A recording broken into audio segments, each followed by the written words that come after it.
Assalamualaikum, jumpa lagi di kelas Hubungan Internasional Asia Timur.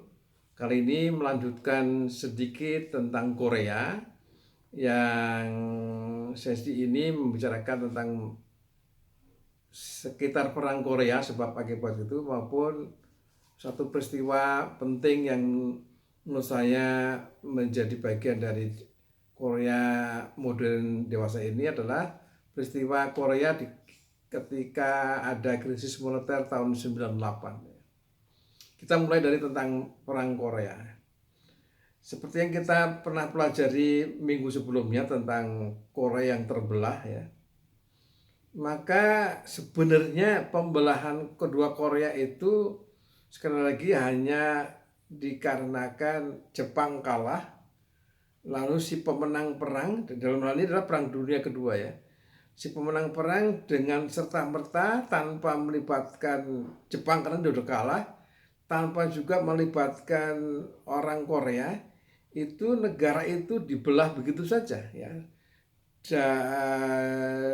berdasarkan garis lintang utara pada derajat ke-38. Orang mengatakan 30 derajat paralel begitu. Nah, di situ sebenarnya dulunya di titik itu adalah merupakan tempat serah terima tawanan Jepang dari Perang Dunia Kedua itu, lalu dianggap menjadi bagian dari sejarah berakhirnya Perang Dunia Kedua. Nah, singkat cerita, pembelahan Korea ini lalu didasarkan pada periode Perang Dingin yang dimotori oleh perbedaan ideologi, di mana Uni Soviet di sisi ini dia mewakili komunisme, sosialisme, lalu yang di Amerika yang membawai Korea Selatan dianggap mewakili kekuatan kapitalisme liberal. Dari sini ada perbedaan-perbedaan yang sesungguhnya masyarakat Korea sendiri tidak mempersoalkan.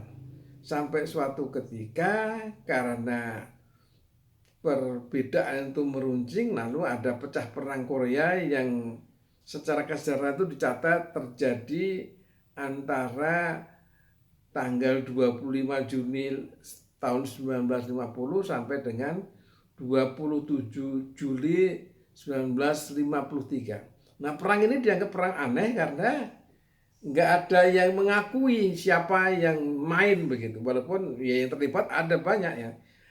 Korea Utara dibantu Cina dan Uni Soviet, Korea Selatan dibantu oleh Amerika, Australia, Inggris dan Prancis begitu. Nah, oleh Amerika perang itu dianggap sebagai perang polisional saja, operasi ketertiban saja. Karena apa? Karena bagi Amerika perang ini tidak diakui oleh Kongres, oleh parlemen mereka. Jadi pemerintah mereka yang menganggap ini kekuasaan eksekutif memerangi penjahat lah begitu. Sementara di Korea Selatan perang itu dia dinamakan sebagai perang 625. 625 itu bulan 6 tanggal 25. Di dalam bahasa mereka ada namanya sendiri gitu ya. Sementara bagi Korea Utara perang itu dianggap sebagai perang kemerdekaan karena dianggap sebagai upaya memerdekakan kedua Korea menjadi satu. Jadi dalam konteks kebangsaan Korea sebenarnya Korea Utara di dalam perang Korea itu lebih lebih benar dalam kata kutip gitu ya, karena dia ingin mempersatukannya. Tapi secara keseluruhan, secara internasional, istilah perang Korea itu dianggap sebagai perang proxy war, perang yang dilakukan oleh orang-orang tertentu, tetapi orang tertentu itu sebenarnya nggak mau perang hanya karena ada dalangnya lah gitu, yaitu antara Uni Soviet di satu pihak dan Amerika Serikat. Nah, yang perlu kita catat dalam peperangan ini adalah walaupun banyak sekali korbannya, tetapi perang yang tidak jelas posisinya tadi secara hukum itu terpaksa dihentikan. Dihentikan dalam konteks berhenti perang, jadi gencatan senjata gitu sejak tanggal 27 Juli tahun 1953 yang sampai sekarang ini belum secara resmi benar-benar berhenti. Oleh karena itu, secara hukum internasional sebenarnya kedua Korea sekarang ini masih dalam keadaan perang. Itulah sebabnya kita sesekali mendengar ancaman Korea Utara yang punyanya cuma senjata nuklir itu, walaupun dia nggak makan, nggak minum, miskin ya, kayak orangnya kayak pengemis semua gitu ya, tapi nuklirnya tinggi sekali.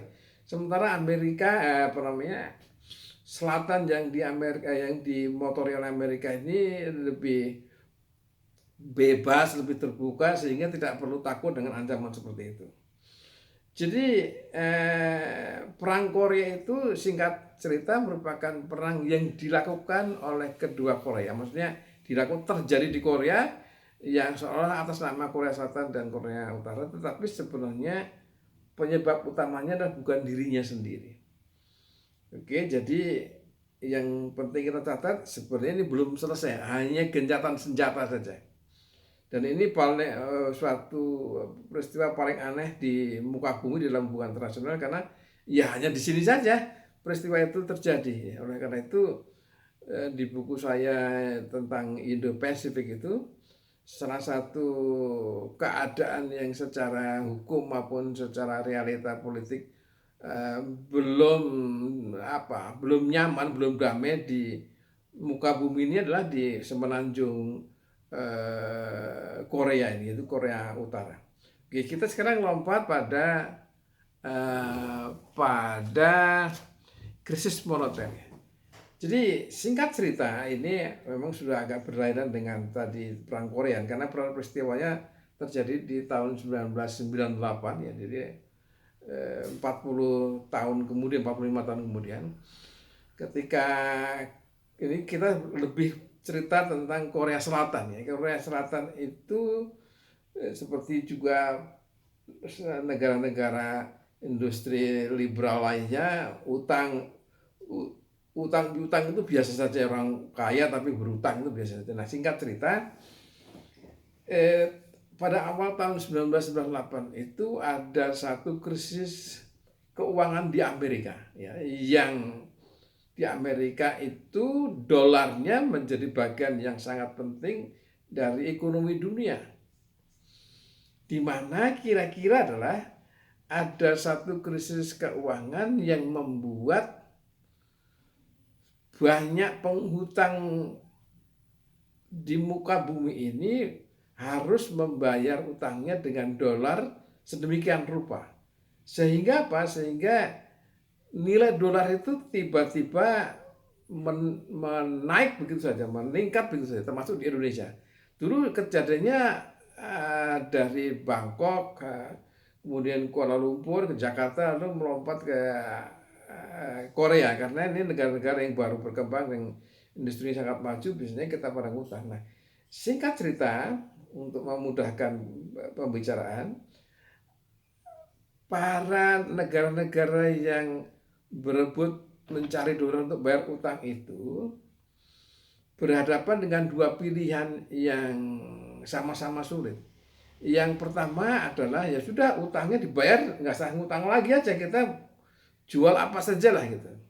Kata lain, membayar utang dengan kekuatannya sendiri. Nah, salah satunya yang model ini adalah seperti Malaysia ya, jadi nggak ngutang. Nah, ada pilihan yang kedua adalah kita pinjam utang lagi di Bank Dunia atau di IMF. Nah, Indonesia dan Korea Selatan dalam hal ini adalah mengambil pilihan yang kedua, itu mengutang. Nah, pada kasus Korea Selatan, Korea yang punya utang sekian miliar, sekian juta dolar itu terpaksa ngutang dari IMF itu sebanyak 56 miliar dolar. Yang ketika itu tahun 98 itu merupakan jumlah satuan uang yang dipinjamkan oleh IMF pada satu pihak itu yang paling besar. Sementara Indonesia, kita ngutangnya, saya nggak tahu persis angkanya, tapi jauh dari separuh angka itu ya. Nah, tetapi di antara dua negara itu perbandingannya adalah Di Korea yang ngutang paling banyak di IMF itu yang direncanakan bisa dibayar selama 5 tahun, ternyata dia bisa melunasinya 2 tahun sebelum berakhir. Sehingga 3 tahun dia udah selesai. Sementara di Indonesia yang utangnya kurang dari separuh angka yang dipinjam oleh Korea Selatan, nggak bisa-bisa sampai sekarang pun sisanya masih ada utangnya. Jadi ada satu hal yang berbeda antara Korea Selatan dan Indonesia dalam ini. Nah, saya agak kerincikan di sini karena peristiwa krisis moneter 98 di Korea Selatan itu merupakan topik dari disertasi saya yang ketika itu saya melakukan penelitiannya di Korea Selatan sana, sehingga saya agak tahu lebih banyak ya mengenai perbedaan itu. Kalau orang bertanya mengapa Indonesia yang juga sama-sama minjem IMF dalam rangka membayar krisis moneter itu tetapi nggak bisa bayar selesai pada waktunya, bahkan sekarang masih tersisa, dan sedangkan di Korea Selatan bisa membayarnya 2 tahun sebelumnya, itu kenapa? Karena ada perbedaan yang sangat mencolok. Di Korea itu pendidikan rakyatnya relatif tinggi semua dan menganggap krisis itu sebagai musuh bersama yang harus ditaklukkan bersama. Sementara di Indonesia pendidikannya nggak sama, daripada rela berkorban untuk mengatasi krisis, mereka sudah minta pesangon ya. Jadi ada perbedaan cara mengatasi krisis. Kalau di Korea Selatan bersama-sama menganggap krisis itu sebagai musuh bersama, lalu berkorban bersama, gajinya dipotong sampai tinggal 40%. Kalau di Indonesia tidak mau, ya lebih baik saya dikasih pesangon, lalu terserah perusahaan menderita sendiri. Nah, perbedaan inilah yang kemudian kita bisa baca di buku saya supaya lebih rinci bisa dipahami. Sekian saja saya rasa. Assalamualaikum warahmatullahi wabarakatuh.